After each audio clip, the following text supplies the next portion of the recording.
তবে সরকারের প্রাথমিক প্রাক্কলন অনুযায়ী আগামী 2026-27 অর্থ বছরে সারা দেশে 41 লক্ষ নতুন কার্ড প্রদানের লক্ষ্যমাত্রা রয়েছে মাননীয় স্পিকার। তারকা চিহ্নিত প্রশ্ন 2445 মহান সংসদে উত্থাপিত হল। মাননীয় সমাজ কল্যাণ মন্ত্রীর পক্ষে মাননীয় প্রতিমন্ত্রী মিস ফারজানা শারমিন। ধন্যবাদ। মাননীয় স্পিকার, আপনাকে ধন্যবাদ এবং আপনার মাধ্যমে মাননীয় সংসদ সদস্যকে ধন্যবাদ। মাননীয় স্পিকার, এই প্রশ্নটি আসলে আমার মনে এখানে সংসদে বসে থাকা সকল সদস্যরই প্রশ্ন। আমি প্রশ্নটি পড়তেই চাই, তাতে করে প্রত্যেকের ভেতরে যে প্রশ্নটি আছে এটির উত্তর তারা পেয়ে যাবেন। সমাজ কল্যাণ মন্ত্রণালয়াধীন সমাজসেবা অধিদপ্তর বর্তমানে দেশের 44টি জেলার 55টি উপজেলার বিভিন্ন ইউনিয়ন সিটি কর্পোরেশনে পাইলটিং হিসেবে মোট 3টি ফেজে প্রথম, দ্বিতীয় এবং তৃতীয় পর্যায়ে 56টি ইউনিটে 57টি ওয়ার্ডে 69,387 জন নারী প্রধানের নামে ফ্যামিলি কার্ডের ভাতা বিতরণ করেছে।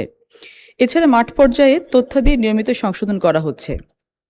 ঢাকা 18 একটি ঘনবসতিপূর্ণ এলাকা এবং এখানে বিপুল সংখ্যক নিম্ন আয়ের শ্রমজীবী মানুষের বসবাস রয়েছে। পাইলটিং পর্যায়ে ঢাকার উত্তর সিটি কর্পোরেশনের কয়েকটি নির্দিষ্ট ওয়ার্ডে, যেমন উত্তর সিটি কর্পোরেশনের কড়াইল, সাততলা, ভাসানটেক, অলিমিয়াটেক ও বাগানবাড়ি বস্তি এলাকায়, যা 19, 8 ও 14 নম্বর ওয়ার্ড এ কার্যক্রম শুরু হয়েছে। উল্লেখ্য যে ঢাকা 18 আসনের উত্তরা ও সংলগ্ন এলাকায় চলতি 2026-27 অর্থ বছরে পরিবার শুমারির পর ফ্যামিলি কার্ড বিতরণ করা হবে। বর্তমানে পাইলটিং এলাকায় নির্বাচিতদের নাম আমাদের কেন্দ্রীয় MIS ম্যানেজমেন্ট ইনফরমেশন সিস্টেমে সংরক্ষিত রয়েছে।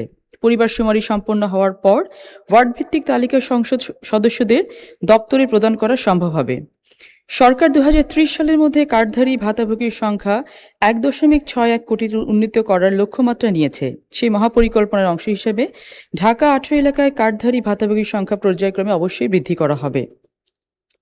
চলতি 2026-27 অর্থ বছরের শুরুতেই সারা দেশে একযোগে সমন্বিত পরিবার শুমারি পরিচালনা করা হবে এবং ইতিমধ্যে এটা শুরু হয়েছে মাননীয় স্পিকার, এবং এর মাধ্যমে দেশের প্রায় 4.10 কোটি পরিবারের শুমারি সম্পন্ন করা সম্ভব হবে। সরকার ফ্যামিলি কার্ড পাওয়ার যোগ্য 1.61 কোটি পরিবারকে আধুনিক ডেটাবেজের আওতায় এনে DSR বাস্তবায়ন করার লক্ষ্যমাত্রা নির্ধারণ করেছে। এর ফলে আগামী 4 বছরের মধ্যে ফ্যামিলি কার্ড ভাতা পাওয়ার উপযুক্ত সকল পরিবারকে ফ্যামিলি কার্ডের আওতায় আনা সম্ভব হবে। মাঠ পর্যায়ে জরিপ ও PM প্রক্সিমিন টেস্ট স্কোরের মাধ্যমে প্রকৃত ভাতাভোগীর সংখ্যা নির্ধারিত হবে।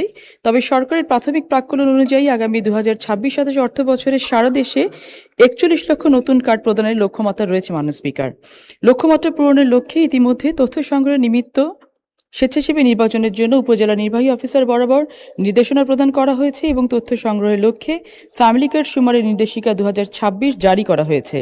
এছাড়া ফ্যামিলি কার্ড বাস্তবায়ন নীতিমালা 2026-এর খসড়া মন্ত্রিসভা কমিটি কর্তৃক অনুমোদিত হয়েছে এবং গেজেট জারি করার নিমিত্ত মুদ্রণ ও প্রকাশন অধিদপ্তরে প্রেরণ করা হয়েছে। মাননীয় স্পিকার, আপনাকে অসংখ্য ধন্যবাদ। আপনাকে অসংখ্য ধন্যবাদ মাননীয় প্রতিমন্ত্রী।